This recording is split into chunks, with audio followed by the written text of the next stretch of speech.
Now we have some news to bring you about the former Prime Minister, Margaret Thatcher. We have heard from her spokesman, Lord Bell, that she has died this morning. A primeira-ministra do Reino Unido, de 1979 a 1990, Margaret Thatcher, faleceu em 8 de abril de 2013, aos 87 anos.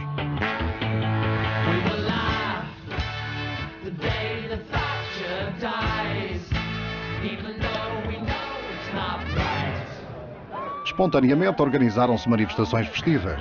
A canção do feiticeiro de Oz, Ding Dong, a bruxa morreu, lidera os êxitos do sucesso e põe as rádios públicas em sarilhos.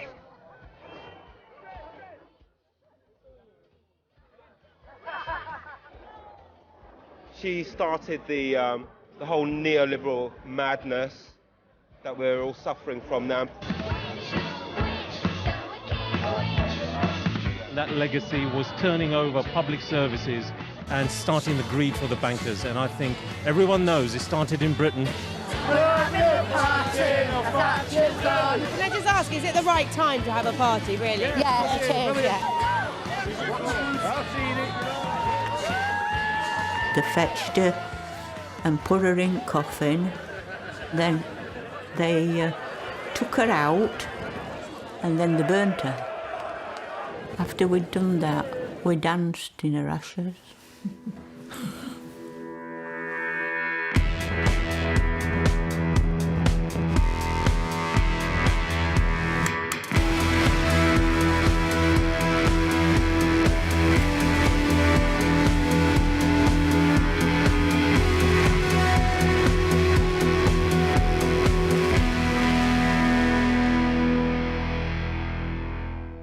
Aos 20 anos, em 1945, Margaret Thatcher testemunha o surgimento do novo mundo pós-guerra e as suas ideias de solidariedade social. Ideias que contrastam com as suas convicções liberais, fundamentadas na responsabilidade individual, que lhe foram incutidas pela sua família de pequenos comerciantes. Ela contribuirá significativamente para destruir esse mundo pós-guerra, substituindo-o pelo mundo neoliberal no qual ainda hoje vivemos. Ela entra na política no início dos anos 50. Desde os anos 20, as mulheres são maioria no Partido Conservador, também conhecido por Tory, embora poucas sejam eleitas. Este foi o partido que concedeu o direito de voto às mulheres em 1928. Margaret Roberts Thatcher, ao casar-se, torna-se deputada em 1959. Nunca mais perderá nenhuma eleição. Os jornalistas começam imediatamente a fazer as perguntas importantes. Have you been able to combine your political life with looking after a family, running a home? Well, I mainly do the catering here. I like cooking and I do the shopping and always a big batch of cooking at the weekend. And of course there are the parliamentary recesses which coincide with the school holidays, so I can see quite a good bit of the children and take them out. Ao longo dos anos 60, ela segue uma carreira discreta como conservadora clássica. Em 1970 é nomeada Ministra da Educação, um cargo frequentemente atribuído a mulheres. O Reino Unido não consegue revitalizar a sua economia pós-guerra, ao contrário dos seus vizinhos europeus. O primeiro choque do petróleo em 1973 precipita o colapso económico e Margaret Thatcher só tem influência na educação, observando impotente. Industry needs power. So do hospitals. So do essential services. At home, you could get by with less. So switch off some power. Now. O número de desempregados triplica e ultrapassa 1 milhão. A inflação atinge os 24% em 1975. Every time the British housewife goes shopping, she gets a new shop with the price rises. O país afunda-se na pobreza. At this time, as a teenager in Britain, you didn't feel it was like, oh, the Conservatives or the Socialists. You just felt that life was crappy. TV ended early, you couldn't go for a drink, there was very little to do, people were unemployed, life was boring. If you listen to the news was from hell. It was grey, there was terrorism, there were strikes. It was boring and miserable. It wasn't violent and miserable, it was boring and miserable. And there was a feeling that things had to change. Na altura, uma nova escola de pensamento económico em ascensão defende o livre mercado e a não intervenção do Estado para regular a inflação. O seu nome, neoliberalismo.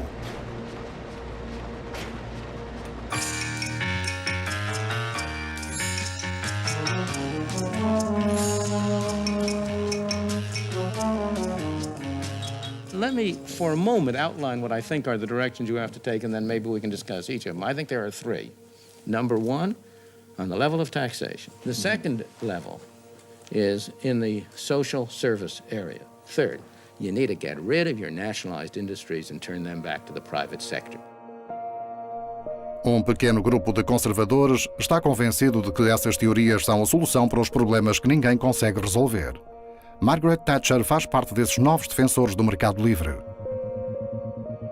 She often said that she actually learnt the principles of the free market by being aware of her dad's business. Her father was a small businessman, a successful one. She had got from him the philosophy of free trade, really, because, of course, in his grocer's store, he sold goods from all over the world, which were brought there by free trade and free exchange. And so she had that in her background. My father went out to work at the age of 13. He told me he was paid 12 shillings a week. And of that, 10 shillings a week went to your board and lodging, 1 shilling to savings, and only then did you spend. No final de 1974, Margaret Thatcher dá o passo e decide concorrer à liderança do Partido Conservador para impor essa nova doutrina económica. One of Thatcher's strengths in 1975 is that she's unexpected. So that she's not a member of the kind of traditional British establishment. She's not a man. She's not someone who's fought in the Second World War. She's not a member of the traditional British ruling classes. She knows when she puts herself forward for the leadership of the Conservative Party that either she wins, in which case she might become Prime Minister, or she loses, in which case she'll never have ministerial office again. Now, obviously, for people who had more senior ministerial office, for people who had more obvious careers in front of them, that would have been a more dangerous kind of gamble. But she's willing to take that gamble. Oh, there's only one chance in life for women. 'Tis the law of life. Em 11 de fevereiro de 1975, Margaret Thatcher ganha a sua aposta e assume a liderança do Partido Conservador. No entanto, ainda há um obstáculo às suas ambições de se tornar primeira-ministra no futuro. Na opinião pública, ela é vista como uma grande burguesa que se casou com um milionário, indiferente aos problemas das classes mais afetadas pela crise económica. Para convencer a opinião pública numa decisão invulgar para a época, Margaret Thatcher contrata Gordon Rees, um produtor de televisão, para melhorar a sua imagem. Ele convence-a a enfatizar as suas origens modestas. Do you feel that this rather prosperous life that you lead, do you feel that this makes it harder for you to understand ordinary people's problems? No, not at all. As you know, I had a very ordinary background and was brought up without living in help in a very, very ordinary home in a small town. And I'm always rather glad that I was brought up in a small community like Grantham. In part, that was to do with changing her sort of appearance, kind of getting rid of some of the pearls and hats that really marked her as this upper-class Tory lady, kind of grandee. So instead you kind of see her wearing, aprons, looking like a housewife. The way she did this was to say, look, all these men who are the experts have been blinding you with jargon. They're making it impossible for you to understand, and they're making a mess of it. But we women, we housewives, as people would say in those days, we know about the weekly household budget when prices are going up all the time, and we have practical solutions to them. And that's why she loved being filmed with a shopping basket with goods in. This is what £1 would buy for the housewife in groceries at the end of the Tory government in 1974. There you are, February 1974. This is what £1 will buy under Labour today. Just you imagine if they had another 5 years, I'd only need an envelope to carry about running about. Margaret Thatcher procura cativar as pessoas comuns. E funciona. Uma crítica bastante surpreendente também irá contribuir para a construção da sua imagem de marca. She made a speech in 1976 attacking the spread of Soviet power and criticizing the West for the policies of détente, which were fashionable at the time. And the Red Army newspaper in the Soviet Union, Red Star, said Germany used to have an Iron Chancellor, Bismarck. Well, Britain has this woman, she wasn't even the Prime Minister yet, this woman who wants to be the Iron Lady, you know, ha ha ha, because a lady can't be iron. She could immediately see the benefit of this genuinely extremely conservative, but also genuinely extremely radical. It's a rather unusual combination.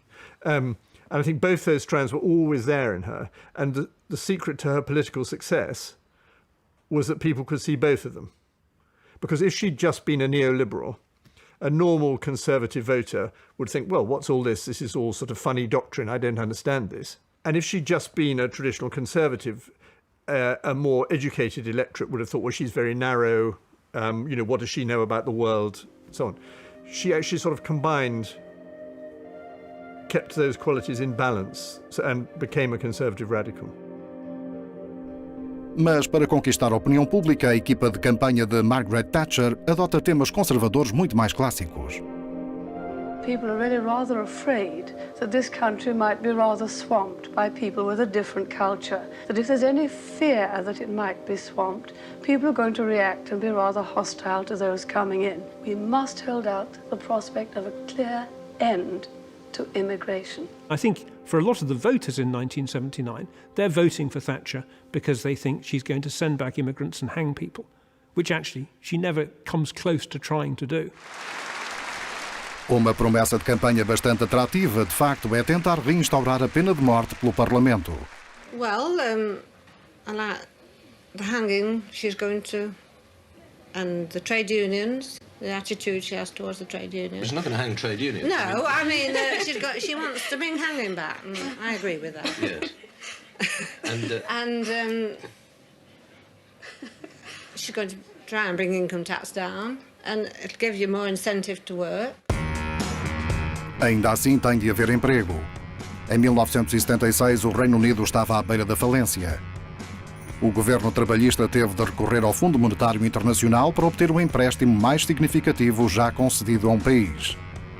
Uma humilhação final para o antigo e glorioso Império Britânico. No final de 1978, as medidas de austeridade tomadas a pedido do FMI provocam enormes greves. Para piorar as coisas, o inverno do descontentamento é gélido. O país está paralisado.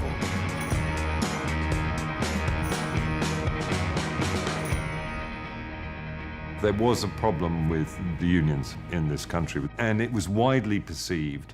The so-called winter of discontent, in which morgues were closed, so there were actually dead bodies piling up in morgues and hospitals. The refuse collectors went on strike, so the streets were full of black bags. There were power cuts.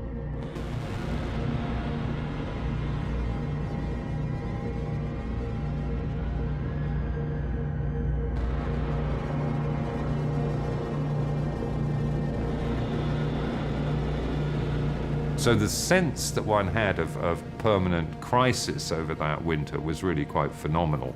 So something had to give. It could have been an even more progressive, redistributive, left-wing movement, but in fact it was this neoliberal movement that coalesced around Thatcher. On Thursday next, its people will choose either to continue our lonely road towards socialism and poverty, or they will choose to turn again towards the free world of the Western democracies before it is too late.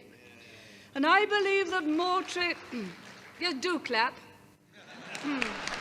Na véspera das eleições de 1979, a popularidade do governo trabalhista cai a pique, beneficiando os conservadores. She was elected at a time of great social change and disruption. So nobody who was a normal voter was taking any notice at all of any free market neoliberal rhetoric she was using. What they were listening to was someone who would apply discipline and would be firm and strong in decision making.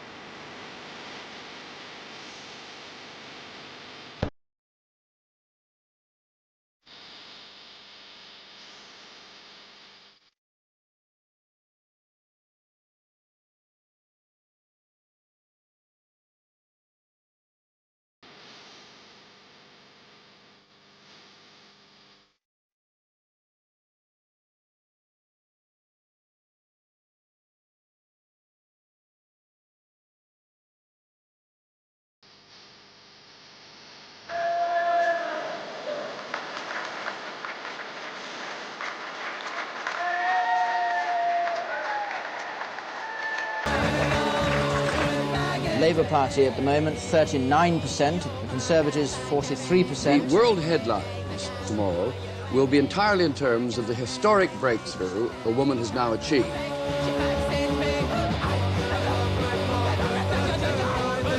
Prime Minister, could I ask you if you would tell us what sort of administration you would like to have over the next 5 years? Well, we shall be going inside and we shall be getting on with that as fast as we can. Prime Minister? And we'll hope to have some... Well, I think the first job is really to try to form a cabinet. Parceiro fiel não fará parte deste novo governo. O diretor de campanha de Margaret Thatcher, Harry Neave, é morto num atentado com um carro-bomba no estacionamento do Parlamento em Westminster. Ela confiara a este ex-agente de contra-espionagem o dossiê da Irlanda do Norte. Por uma década, na esperança de se manter unido, o Reino Unido implanta o exército nessa província, onde um conflito violento opõe republicanos, principalmente católicos, que desejam a reunificação com a República Irlandesa, e lealistas e unionistas, principalmente protestantes, que desejam permanecer no Reino Unido. Os homicídios e ataques multiplicaram-se.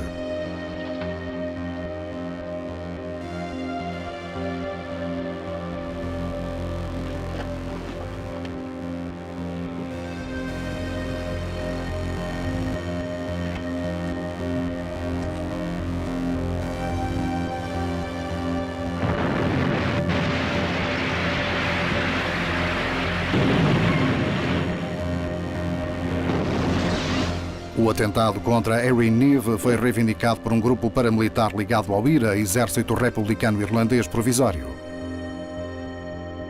Com menos um aliado no seu círculo próximo, Margaret Thatcher é obrigada a formar um governo que reflita as diferentes correntes do seu partido. Além de alguns membros dedicados à sua causa, como o Ministro das Finanças, Geoffrey Howe, ou o Ministro da Indústria, Keith Joseph, ela cerca-se de conservadores tradicionais, que têm um certo desprezo pela filha do comerciante e suas ideias. Ela tem de lutar para consolidar a sua autoridade.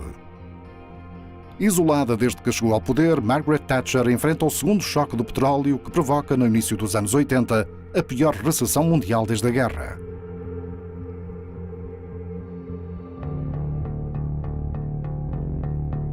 A política económica implementada pelo governo de Thatcher para conter a inflação tem consequências ainda mais brutais do que o previsto. Britain was starting to experience deindustrialisation anyway before 1979, but Thatcher not only accelerated deindustrialisation, but also the Thatcher government did very little to sort of offset or try and ameliorate the deindustrialisation that caused massive economic dislocation in the decade. She's a very shrewd politician.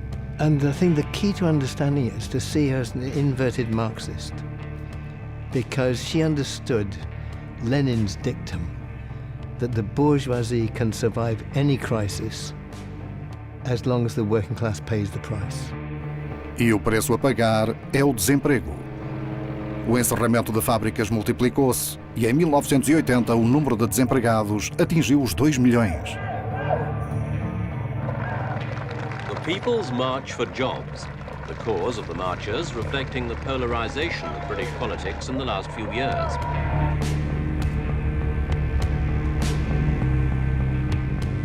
Very high unemployment, which people now sometimes talk about as if this was actually a kind of deliberate Thatcherite policy. I think they're horrified by very high unemployment. They really want to get unemployment down, but then paradoxically, high unemployment becomes useful to the Thatcherites because it weakens the trade unions, and also because she learns something which I think lots of European governments learn in the 1980s slowly, which is that high unemployment is politically tolerable. If I could press a button and genuinely solve the unemployment problem, do you think that I would not press that button this instant? Does anyone imagine that there is the smallest political gain in letting this level of unemployment continue? Or that there is some obscure economic religion which demands this level of unemployment as part of its grisly ritual? Let's kick out the Tories! Distúrbios eclodem nas comunidades mais duramente atingidas pelo desemprego. Primeiro Brixton, no sul de Londres. It all began after a black youth who'd been stabbed was taken to a patrol car by police.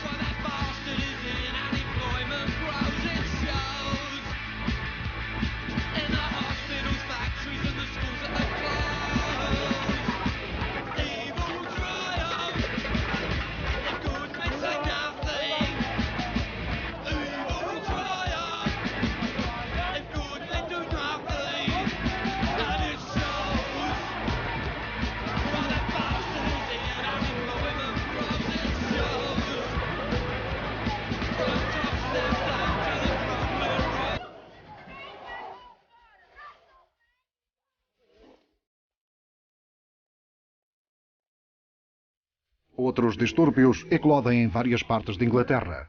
O mais violento ocorre no bairro de Toxteth, em Liverpool, onde a taxa de desemprego ultrapassa os 50%. A multidão ataca os agentes com postes de andaime e lança carrinhas em chamas contra eles. As lojas são saqueadas, 70 prédios são destruídos. A polícia usa granadas e táticas empregadas na Irlanda do Norte. Avançam sobre a multidão de carros e matam um manifestante. Mais de 500 polícias feridos, mais de 500 detidos.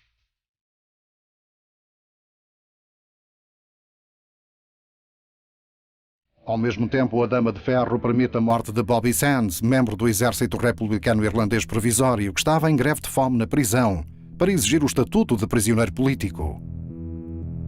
Menos de um mês antes da sua morte, Sands foi eleito para o Parlamento Britânico enquanto estava na prisão. She, of course, was hated by the IRA, and particularly because she refused to stop some of the IRA terrorists who had been in prison from continuing their hunger strike until they were dead. But she was not concerned about that. She took the view that it was a monstrous and terrible thing to do, but it was their decision, and if they were determined to do it, she was not going to stop them from doing it.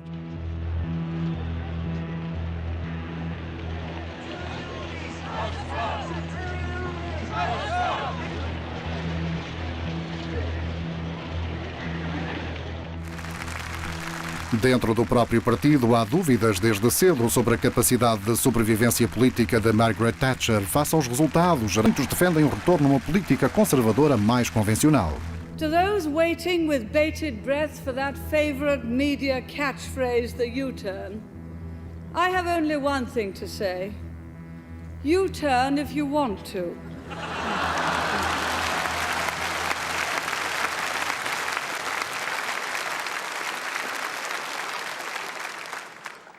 The ladies not for turning. There now follows a government statement on the current employment figures.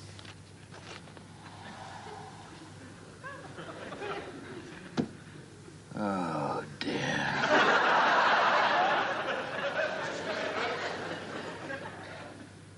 Oh, dear, oh, dear, oh, dear.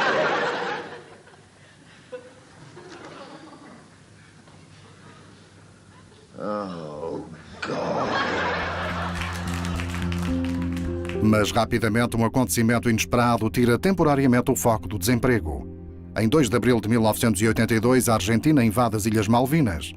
Estas pequenas ilhas sob administração britânica, a 500 quilómetros das suas costas, têm poucos recursos exploráveis e mais pinguins do que residentes humanos. O valor estratégico é mínimo, mas a brutal ditadura do general Galtieri aposta no ímpeto patriótico gerado por essa reconquista para desviar a atenção do seu povo dos grandes problemas económicos da Argentina. E é um sucesso total.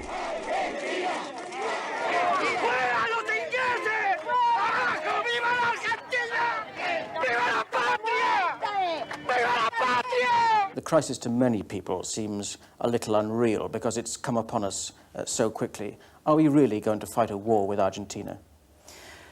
Our objective is to recover the Falkland Islands. We have to do what is necessary to that. I wouldn't talk in terms of war. Declaration of war is something different. Let's not get into the technicalities. We must recover the Falkland Islands. There are no technicalities about people losing their lives. That's exactly. I entirely agree. I entirely agree.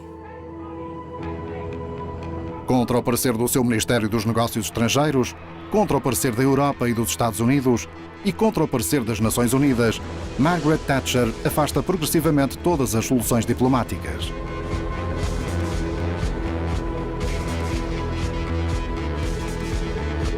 I think two things moved her. The first was that if she lost, she would be out.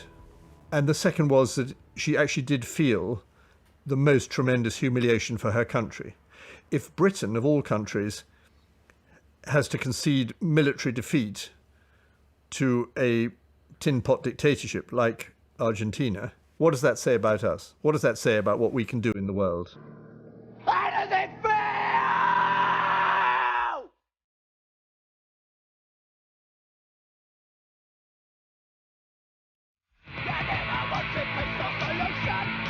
From the start.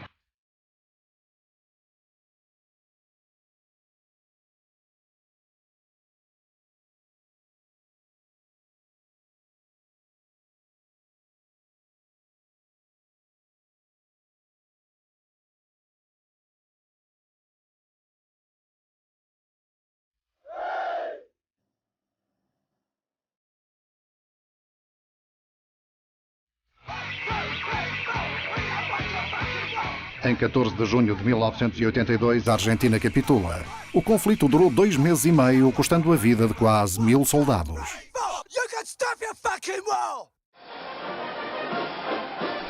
Mas o ímpeto patriótico gerado por essa reconquista enaltece a reputação de Margaret Thatcher.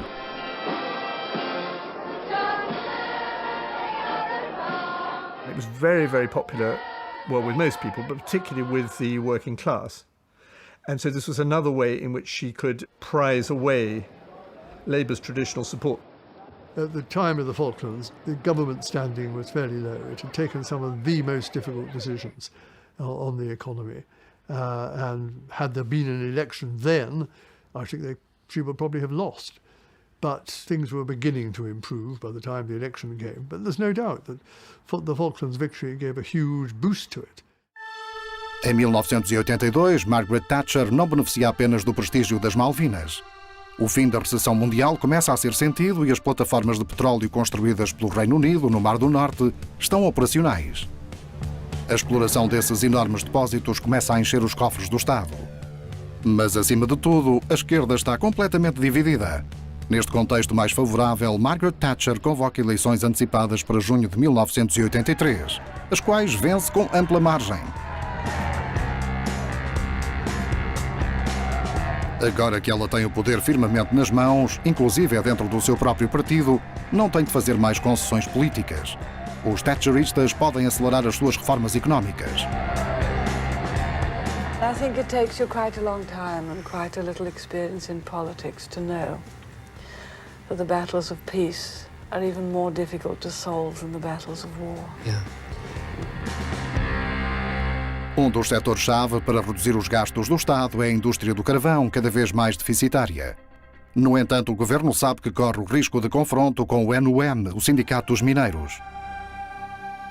They were the most politicized union, the best organized, the longest history of militancy. So they were the crack troops of the workers' movement. So beat them, you've won the victory. It's Waterloo.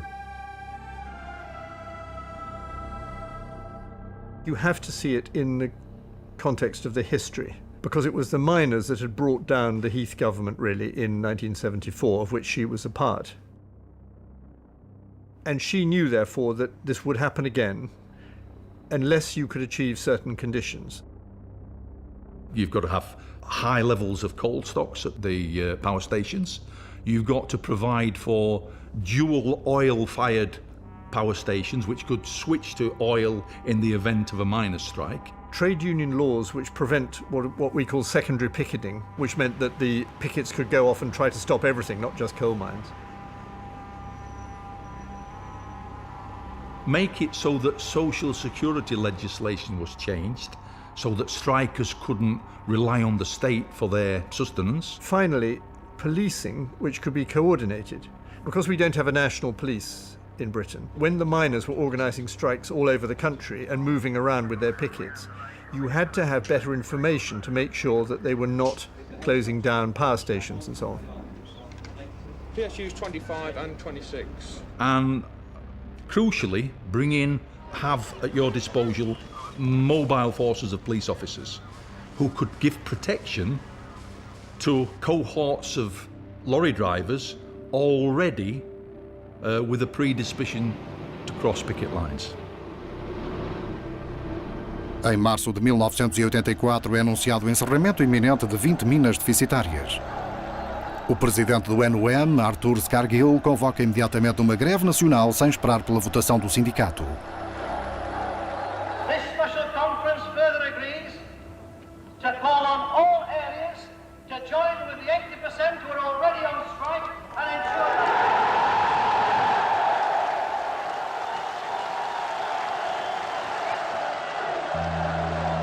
Scargill ends up having a strike which is launched at a moment that is very disadvantageous for the miners. It's launched in the spring, which is a bad time to have a strike because obviously you need less power than you do if it's launched at the beginning of the winter.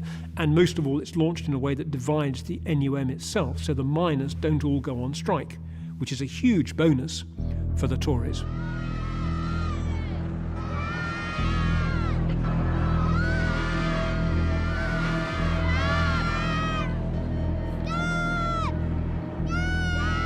A polícia chega para reforçar as comunidades mineiras, manter a ordem e garantir a proteção dos não grevistas. Hard-bitten, urban officers who'd recently had dealings in the urban riots in places like Toxteth, Liverpool, Brixton in London. The Metropolitan Police were used to dealing with that. They'd got their manoeuvres and they'd been trained up. A demonstração mais agressiva de força ocorre em junho de 1984, na Batalha de Orgreave. I was there as an observer, and at the height of the violence, it was a very scary atmosphere. They were just looking for people to hit and/or arrest. It was a police riot at that stage. I must tell you that what we've got is an attempt to substitute the rule of the mob for the rule of law. And it must not succeed. Go on, take your bloody pictures now! Go on, film them. Margaret Thatcher endurece ainda mais o seu discurso. Ela tenta destruir a imagem dos mineiros na opinião pública ao rotulá-los de inimigos internos. The violence and intimidation we have seen should never have happened. It is the work of extremists. It is the enemy within. She spoke of the enemy within, referring to the miners of her own country. The enemy within. An enemy which was virtually associated, at least in rhetoric, with terrorists like the IRA.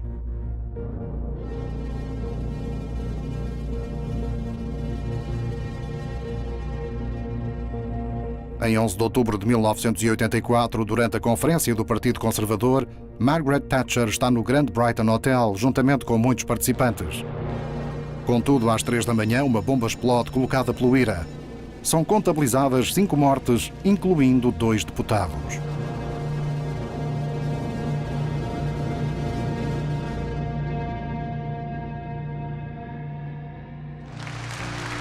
Apesar das circunstâncias e do choque, a conferência do partido começa à hora prevista 6 horas após o atentado. Margaret Thatcher não dá tréguas ao seu outro e principal inimigo. It seems that there are some who are out to destroy any properly elected government. They are out to bring down the framework of law. That is what we have seen in this strike. democracy will prevail.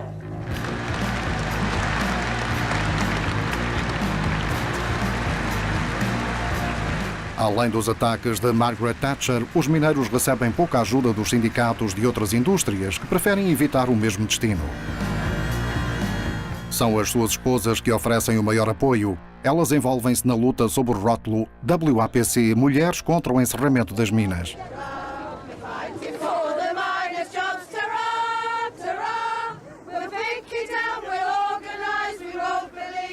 There were no money, no things set right. We'll do some kitchens and go and feed the people. And we went round, we rode round, and that's where I met Betty.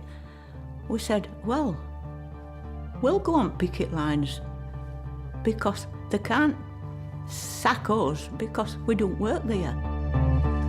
Dotada do seu famoso bom senso doméstico, Margaret Thatcher não compreende porque as mulheres apoiam um movimento que põe em perigo as finanças do lar. She thought the women wouldn't accept the men on strike and the hardship that it would involve.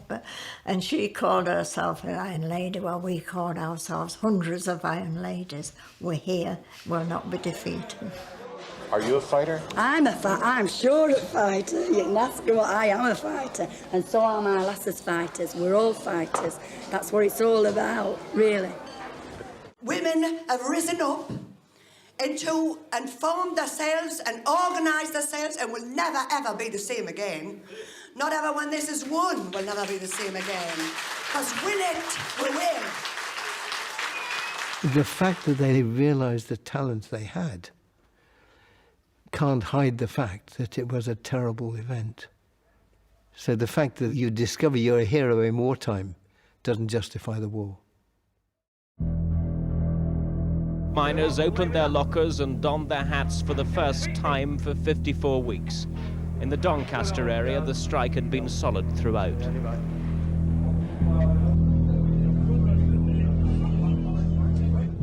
Esgotados e arruinados por um ano de greve, os mineiros são forçados a retomar o trabalho em março de 1985. In many ways it was a tragedy. It destroyed the livelihood of thousands, tens of thousands of miners, and it broke up some of the mining communities where people were very attached to each other, strong traditions, everyone had its own band, its own banners and so on. But they were the enemy within because they were determined to thwart democracy in this country and defy it and bring it down. And that is an enemy within. There was only one enemy within, and that was her. That was her. An enemy destroying close-knit communities. We've lost all that now. We've just lost all that.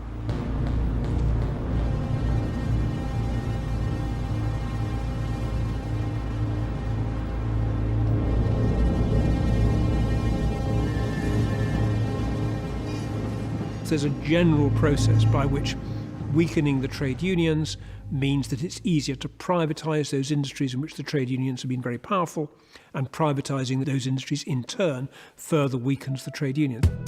Com os sindicatos derrotados, a privatização das empresas estatais pode começar. A British Telecom, a partir de novembro de 1984, é a primeira grande operação. O governo de Thatcher vende sonhos de dinheiro fácil e de um novo mundo. Before that point, there was a sense that share ownership and investing happened in a kind of mysterious ways in these wood-panelled offices in the City of London, and you needed a stockbroker. And the whole campaign around the privatisation of British Telecom was about saying, no, it's easy. There were forms, you just had to fill out a form in the newspaper. Para os thatcheristas, o objetivo das privatizações não era apenas rentabilidade ou competitividade. Tratava-se de moldar uma nova sociedade através de um projeto político mais amplo. O capitalismo popular. Popular capitalism is nothing less than a crusade to enfranchise the many in the economic life of the nation. We Conservatives are returning power to the people. That is the way to one nation, one people. Sorry, Mike, gotta go. These British gas shares, it couldn't be easier to do. Phone his number, and they send you information on how to apply. Oi! Oh, I'm glad you're here. This'll interest you. British Gas shares. They come out in November. No entanto, o projeto utópico do capitalismo popular não é o grande sucesso que os thatcheristas esperavam. Most people then sold the shares almost straight away and just took a quick gain and then spent the money on well, we don't know what. So within a few years, share concentration in what had been the utilities was as great as it was in the conventional private sector economy. So much for people's capitalism.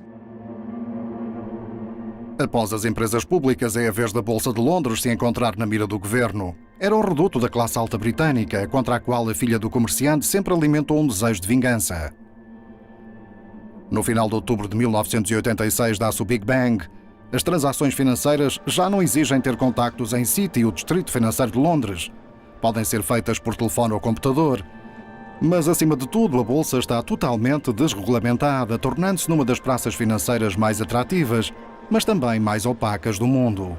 This had enormous advantages for international finance because it meant, in certain respects, that the City of London was being treated by the British government as though it was an offshore tax haven. All these sleepy firms in the city got takeover bids from big American banks and European banks, giving them offers they couldn't refuse. And so that then became the city of today. Wealth was coming in from deregulation of the city. MTV was full of music videos and going, life is a party. Everyone seemed to be cavorting with women in bikinis. Everyone seemed to be at least pretending to take drugs. People were ordering bottles of champagne at lunchtime.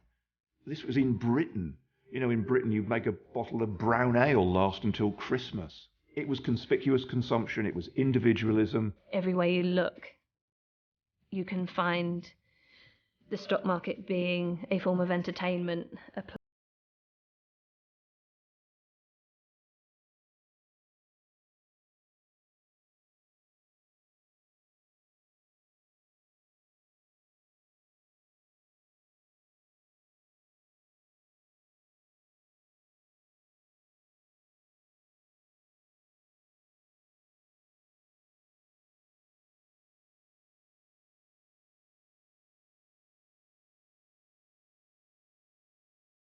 Thatcherism was just saying, if you want it, take it. New technologies were coming in, people were owning things. I got my first telephone, it was delivered by the phone company, it was brown. I'm like, I don't want a brown phone, sorry, this is your phone. Suddenly you went from that to everybody going, you can have what you want. You can have a stereo TV, you can have a mobile phone, you can have a computer, all this stuff. So socialism was slightly destroyed by it. There is this kind of growing familiarity with and acceptance of the role of free market capitalism in everyday life and in the way that society works.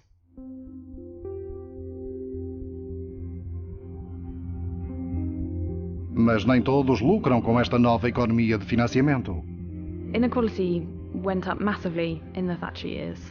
There's also a specifically geographical distribution to the effects. So, in particular, areas that had relied on manufacturing and heavy industry and mining tended to become a lot poorer, whereas London and the South East did really well in the Thatcher day.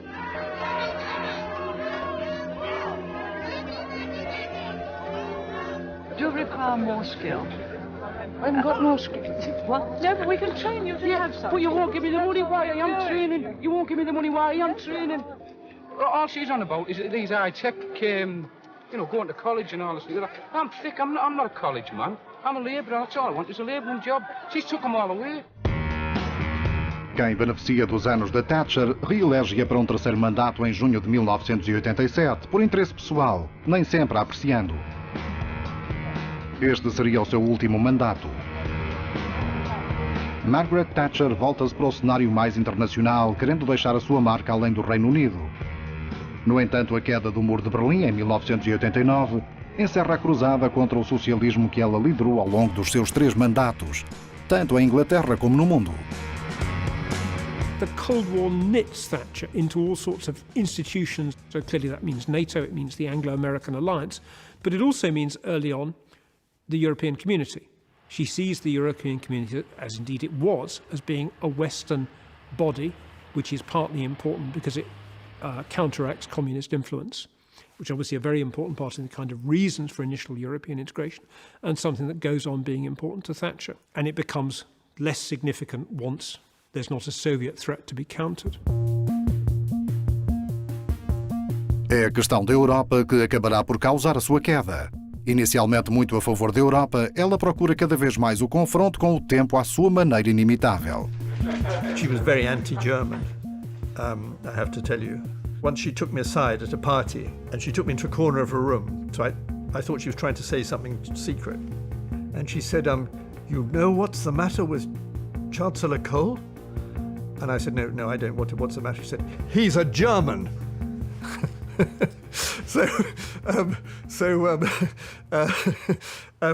This was a problem.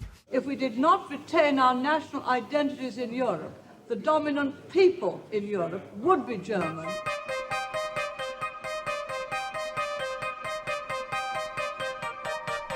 Em 1988, Margaret Thatcher faz um discurso em Bruges que aumenta o ceticismo dos britânicos em relação à Europa. We have not successfully rolled back the frontiers of the state in Britain, only to see them reimposed at a European level, with the European superstate exercising a new dominance from Brussels. What Thatcher did was to give a respectability to the idea that the source of all problems, indeed even evils, in the United Kingdom was our membership of the European community. She never made a public speech in favour of Brexit, but she specifically and explicitly said from the early 1990s onwards, in private, we should leave the European Union. And she said it to me and many others. So I think you could say that she was the mother of that movement. And it will be business as usual. Margaret Thatcher fica cada vez mais isolada dentro do seu próprio partido por questões europeias e não só. Em 1990, ela introduz a poll tax, uma espécie de imposto local com um valor aproximadamente igual para todos, independentemente da renda ou habitação. Os ingleses simplesmente recusam-se a pagar. Enfrentando a pressão do povo e elites, Margaret Thatcher é atacada por todos os lados. Os conservadores viram-se contra a maldita mulher, como passaram a chamá-la. Ao fim de 12 anos de Thatcherismo, a misoginia não recua muito. That some people were talking about the TBW factor. Now, does the central office? What the TV? Well, the central office used this phrase. If they haven't told, they should have told you. What, TVW? I'm afraid it means, if you'll excuse, television? Not quite. It means actually that bloody woman factor. In fact. Oh dear, how dreadful! Isn't that awful? Yes, but they don't tell you. See, they don't tell you. It was simply going on too long. Her husband Dennis, whom she trusted, when she'd been 10 years in office in May 1989, he said, "Come on, love, time to go." And she said privately, "Yes, okay." But of course she didn't want to. She started to say things like, the Queen wouldn't like it. It would be difficult for her to have an election now. Rubbish. And so she stayed on for the next 18 months, which was a disaster. Em 28 de novembro de 1990, ela é corrida pelo próprio partido, pelo próprio governo. É substituída pelo Ministro das Finanças, John Major. We're leaving Downing Street for the last time after 11 and a half wonderful years, and we're very happy that we leave the United Kingdom in a very, very much better state than when we came here 11 and a half years ago.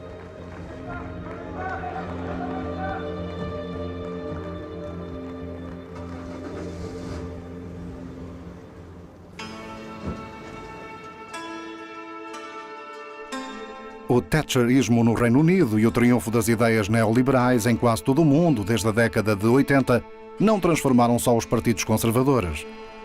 Desde então, algumas pessoas já não conhecem a esquerda e a direita. Toda a sociedade se converteu ao mercado livre. O capitalismo popular não terá falhado completamente. No entanto, a moral austera transmitida pelo pai a Margaret Thatcher contradiz totalmente o resto do mundo contemporâneo que ela ajudou a moldar. Thatcher's legacy is the schizophrenic country we see now. I mean, most big nation states suffer from schizophrenia.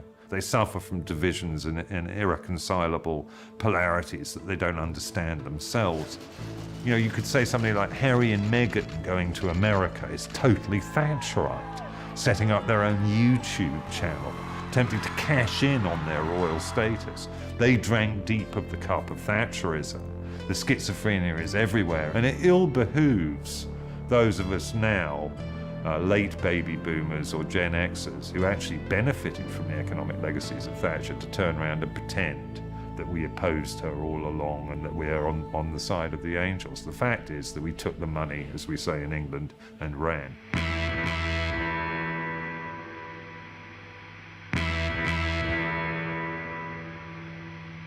How about going on to be Prime Minister in the year 2000, when after all you'll only be 75? Well, you never know. I might be here, I might be twanging a harp. Just let's see how things go.